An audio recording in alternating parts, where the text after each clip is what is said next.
Hello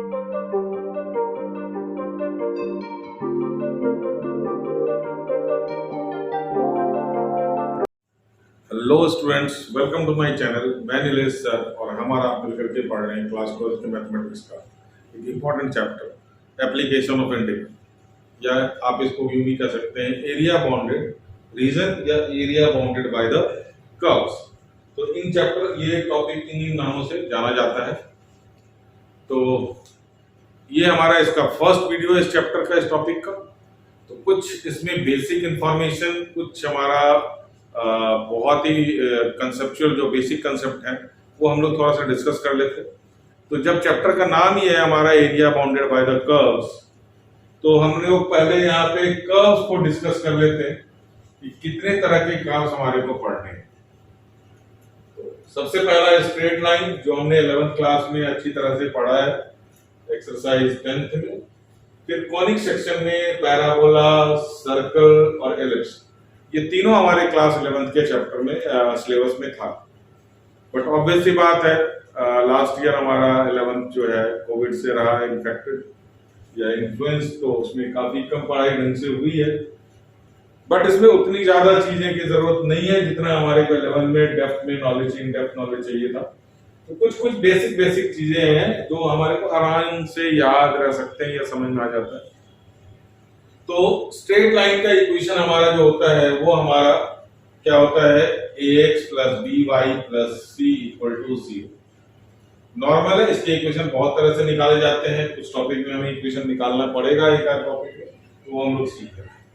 जो parabola का standard form है ये हमारा बिल्कुल शॉर्ट में हमारे को है, पूरा डिटेल में नहीं है पैराबोला, जो कॉम्पिटिटिव लेवल पे होता है।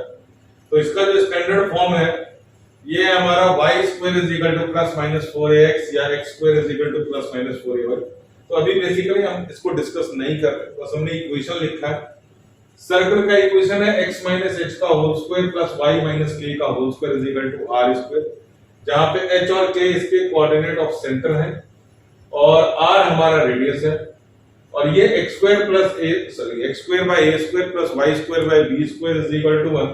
This is the equation of ellipse. तो ये सारे मैंने आपको इक्वेशन लिख करके दिए हैं इसमें, है ना, equation of circle, equation of ellipse. तो बट हमारे को यहाँ पे सबसे पहला काम जो इस टॉपिक का है, सबसे पहले कर्व को आइडेंटिफाई करना कि कौन सा कर्व कौन सा बनेगा, उसके हिसाब से हमें एक रफ स्केच बनाना है। फिर आगे के प्रोसीजर जो भी होंगे वो मैं आपको बताते जाऊंगा। तो कर्व को आइडेंटिफाई करने के लिए मैंने बहुत ही आसान तरीका आपको दिया है, इसको समझने आपको कर्व को पहचानने में कहीं भी दिक्कत नहीं है।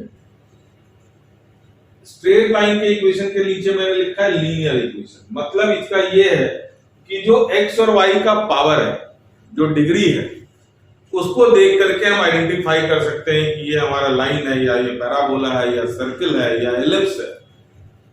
तो जब हमारा x और y दोनों का पावर 1 होता है तो it is equation of straight line. मतलब ये जो भी इक्वेशन है, इसका कर्व जो भी बनेगा वो हमारा लाइन का ग्राफ बनेगा।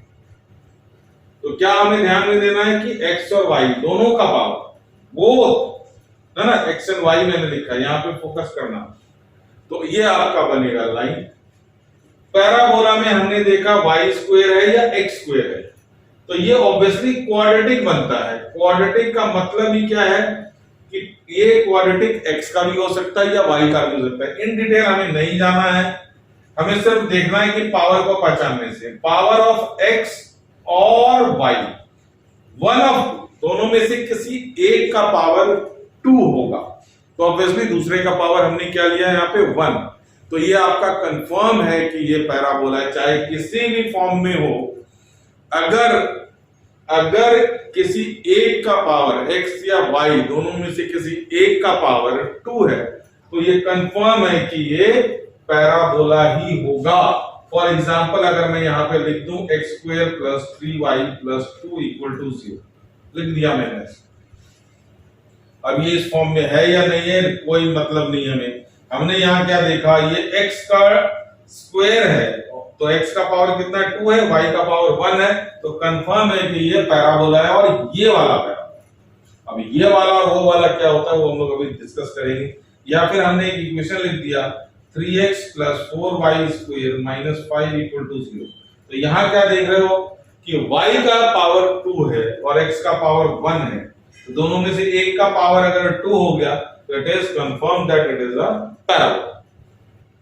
तो बहुत इजी आइडेंटिफिकेशन है। लाइन में हमारा दोनों का पावर 1 होगा, पैराबोला में दोनों में से किसी एक का पावर, चाहे x का हो या y का पावर, दोनों में से एक का पावर 2 होगा तो ऑब्वियसली दूसरे का 1 होगा।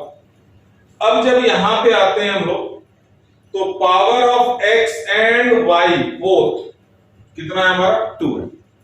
Power of x and y both दोनों का पावर 2 है, तो ये सर्कल भी हो सकता है और एलिप्स भी हो सकता है। क्या फिर से ध्यान से सुने, अगर दोनों का पावर हमारा 2 है, चाहे x का हो या y का हो, दोनों का 2 है, तो कंफर्म है कि ये सर्कल है या फिर एलिप्स है। अब इन दोनों में कैसे आइडेंटिफाई करें, तो उसके लिए ये आइडेंटिफिकेशन है कि जब हमारा x स्क्वायर और y स्क्वायर का कोएफिशिएंट्स आपस में इक्वल है, for example 3x square plus 3y square minus 4x plus 2y equal to 0, या प्लस 3 भी लगा दें, प्लस 3 भी लगा दें, इक्वल टू 0। आप यहां पे ध्यान से देखें, x स्क्वायर और y स्क्वायर दोनों का पावर 2 है, तो अच्छा उसमें x हो या y हो कोई फर्क नहीं पड़ रहा, x या y का स्क्वायर अगर है तो ये कंफर्म है कि ये सर्कल है या एलिप्स है। अब हमने यहाँ पे क्या नोटिस किया कि दोनों का कोएफिशिएंट क्या है, यहाँ पे सेम है, x स्क्वायर और y स्क्वायर का कोएफिशिएंट। एक और अगर हमने एग्जांपल लिखा 4x square plus 4y square is equal to 9। Sir अब यहाँ पे x y है, यहाँ नहीं है, नथिंग टू वरी, आपको कुछ करना ही नहीं है, आपने सिर्फ x और y का पावर देखना कि ये 2 है, और अगर दोनों का कोएफिशिएंट सेम हो गया तो ये क्या बन गया हमारा सर्कल। अब यही चीज अगर दोनों के कोएफिशिएंट डिफरेंट हो गए x एंड y के, x स्क्वायर और y स्क्वायर के, तो ये एलिप्स बन गया। फॉर एग्जांपल अगर 3x square plus 4y square is equal to 1 है, तो it is nothing but an ellipse.